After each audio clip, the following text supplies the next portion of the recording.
ఎన్టీఆర్ జిల్లా జగ్గయ్యపేట నియోజకవర్గం పెనుగంచిప్రోలు మండల కేంద్రంలోని ఆర్కే ఫంక్షన్ హాల్లో శుక్రవారం జిల్లా కలెక్టర్ డాక్టర్ లక్ష్మీషా ఆధ్వర్యంలో పీజీఆర్ఎస్ కార్యక్రమం నిర్వహించారు. ఈ కార్యక్రమంలో జాయింట్ కలెక్టర్ ఇలక్కియా పాల్గొని ప్రజల నుంచి వచ్చిన సమస్యలను పరిశీలించారు. గ్రామానికి సంబంధించిన సమస్యలను సత్వరమే పరిష్కరించాలని సంబంధిత అధికారులను ఆదేశించారు. అనంతరం పెనుగంచిప్రోలులోని శ్రీలక్ష్మీ తిరుపతమ్మ అమ్మవారి ఆలయానికి జాయింట్ కలెక్టర్ ఇలక్కియా విచ్చేశారు.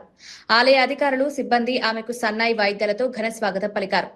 అమ్మవారి సన్నిధిలో ప్రధాన అర్చకులు వేదమంత్రాలు చదివి ఆశీర్వదించారు. ఆలయ సాంప్రదాయం ప్రకారం మహిళలు జాయింట్ కలెక్టర్ కు చీర, జాకెట్ అందించి వడి నింపారు. ఈ సందర్భంగా జాయింట్ కలెక్టర్ ఇలక్కియా అమ్మవారిని దర్శించుకోవడం ఎంతో సంతోషంగా ఉందన్నారు.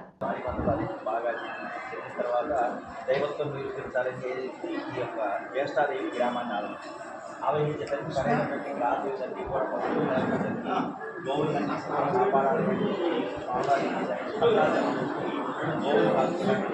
గతమంది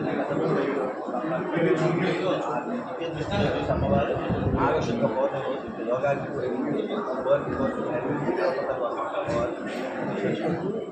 వారి మనసులో తప్పకుండా